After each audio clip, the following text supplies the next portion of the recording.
বিশ্ব নবী জানিয়েছেন 6 প্রকার নারীকে আল্লাহ বিনা হিসাবে বিচারও করবে না, জাহান্নামে দিয়ে দেবে। এটা তিরমিজি শরীফের হাদিস। 1 নম্বরে যে মেয়েরা মাথার চুল খোলা রেখে বাড়ির বাইরে যায়, এরকম মহিলা দেশে নেই। দিন আরো বাড়তেছে, দিন যত যাচ্ছে এরকম মহিলা বাড়তেছে। এদের আদর্শ নাকি এই ফারুকের স্ত্রী তিশা। ফারুকের স্ত্রী তিশা চেনেন না? এর চুল কোনো সময় ঢাকা থাকে। এদেরকে নাকি আদর্শ বানিয়েছে এই মেয়েরা। 2 নম্বরে নবীজি বলেন যারা স্বামীকে অসম্মান করে, সম্মান দিতে চায় না। একটা স্বামীর যে মর্যাদা কত বেশি স্ত্রীর কাছে, নবীজি জানিয়েছেন কোন স্বামী যদি স্ত্রীর কাছ থেকে সম্মান না পায়, আর স্ত্রী যদি জানতো যে আমার স্বামীর মর্যাদা কতটুকু, এটা হাদিস। বিশ্বনবী জানিয়েছেন পৃথিবীতে আল্লাহ বাদে সেজদা জায়েজ নেই। কিন্তু এটা যদি জায়েজ থাকতো তাহলে আমি মেয়েদের কানের কাছে মুখ নিয়ে বলতাম, আর যাই করো স্বামীকে সেজদা করো। যেহেতু সেজদা জায়েজ নেই এই জন্য বলি নাই। কত বড় কথা, স্বামীকে সেজদা পর্যন্ত দেওয়ার কথা বলছিলেন নবীজি, যেহেতু জায়েজ নেই এই জন্য বলেন নাই। আর রিজালু কাওয়ামুনা আলান নিসা, পুরুষেরা হবে অভিভাবক, গাইডলাইন দাতা, মেয়েরা থাকবে তাদের আজ্ঞাবহ। কিন্তু আজ আমরা দেখতে পাচ্ছি আমরা পুরুষ মানুষ যারা, আমরা এখন জোগাইলে আর বউগুলো রাজমিস্ত্রি, ওরা এখন উপরে চলতেছে।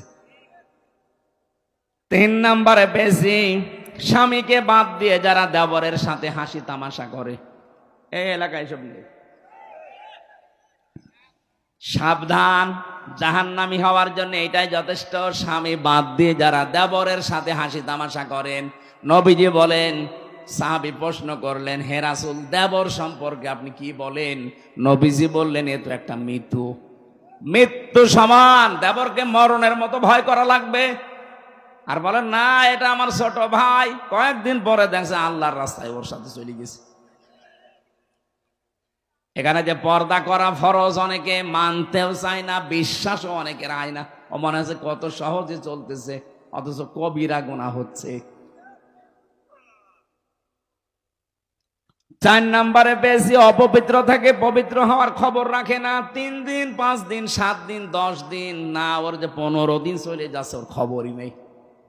সম্মানিত মেয়েরা, পুরুষ মানুষ না বুঝলেও আপনি বুঝেছেন, অপবিত্র শরীর থেকে পবিত্র হওয়ার জন্য যখনই হবেন খুব তাড়াতাড়ি চেষ্টা চালাবেন।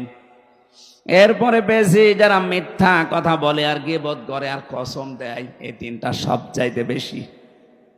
এই যে মিথ্যা কথা বলা, গীবত করা আর কসম দেওয়া, এর কথা ওর কাছে তালাতালি করে লাগিয়ে দেওয়া, এটা মেয়েদের ভেতরে দেশে নেই।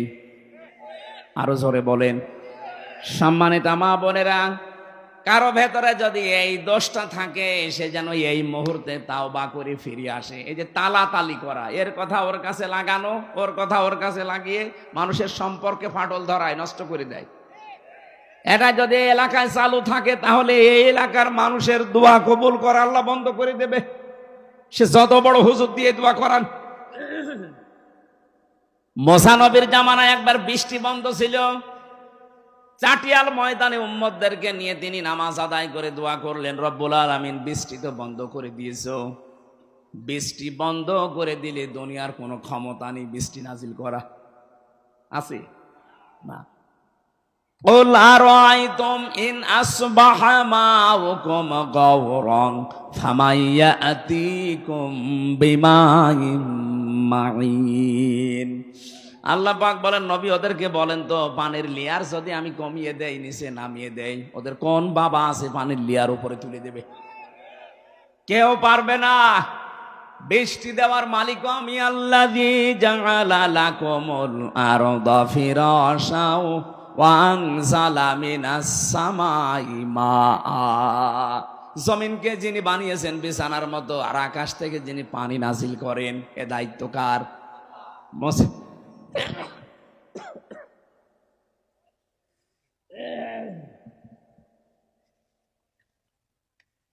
মুসা নবী বলছিলেন, রব্বুল আলামিন আকাশের পানি যেহেতু বন্ধ হয়ে গেছে, আমার তো কষ্ট হচ্ছে, কিন্তু এইগুলো তো আমার উম্মত, কিন্তু তোমার তো বান্দা, তোমার বান্দার জন্য তোমার মায়া লাগে না?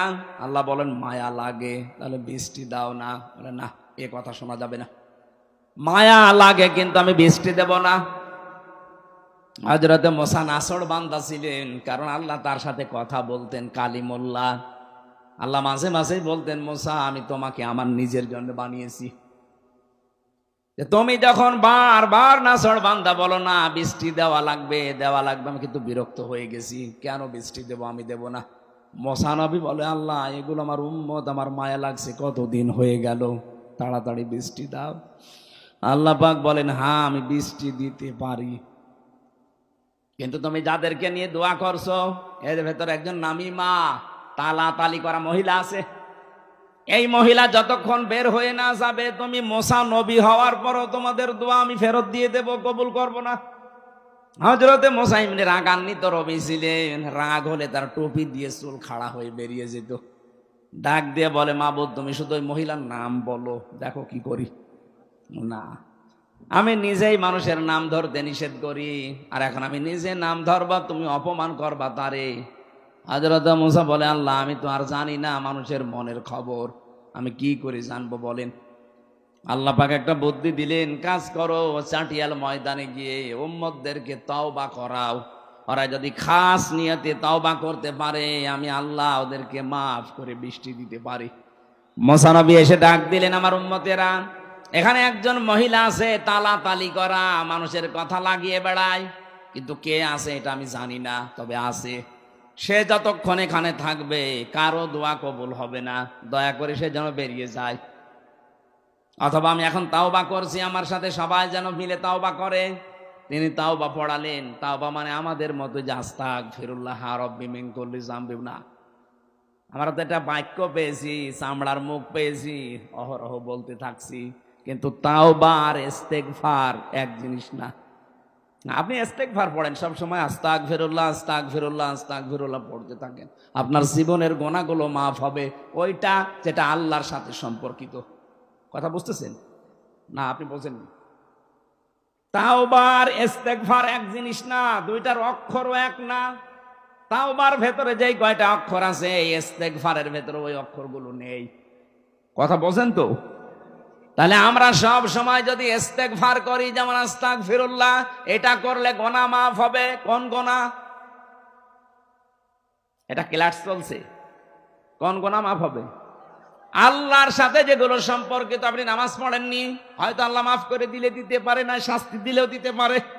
রোজা রাখেননি, এটা আল্লাহর সাথে সম্পর্কিত। হজ ফরজ ছিল, হজ করেননি, এটা আল্লাহর সাথে সম্পর্কিত। কিন্তু বান্দার সাথে যেটা সম্পর্কিত, ওইটা আপনার আস্তাগফিরুল্লাহ মাফ হবে না। কথা বলেন না কেন? ওটা যদি তাওবা করেন মাফ হবে, কিন্তু তাওবার নিয়ম হচ্ছে অপরাধ যার কাছে স্বীকার করবেন তার কাছে।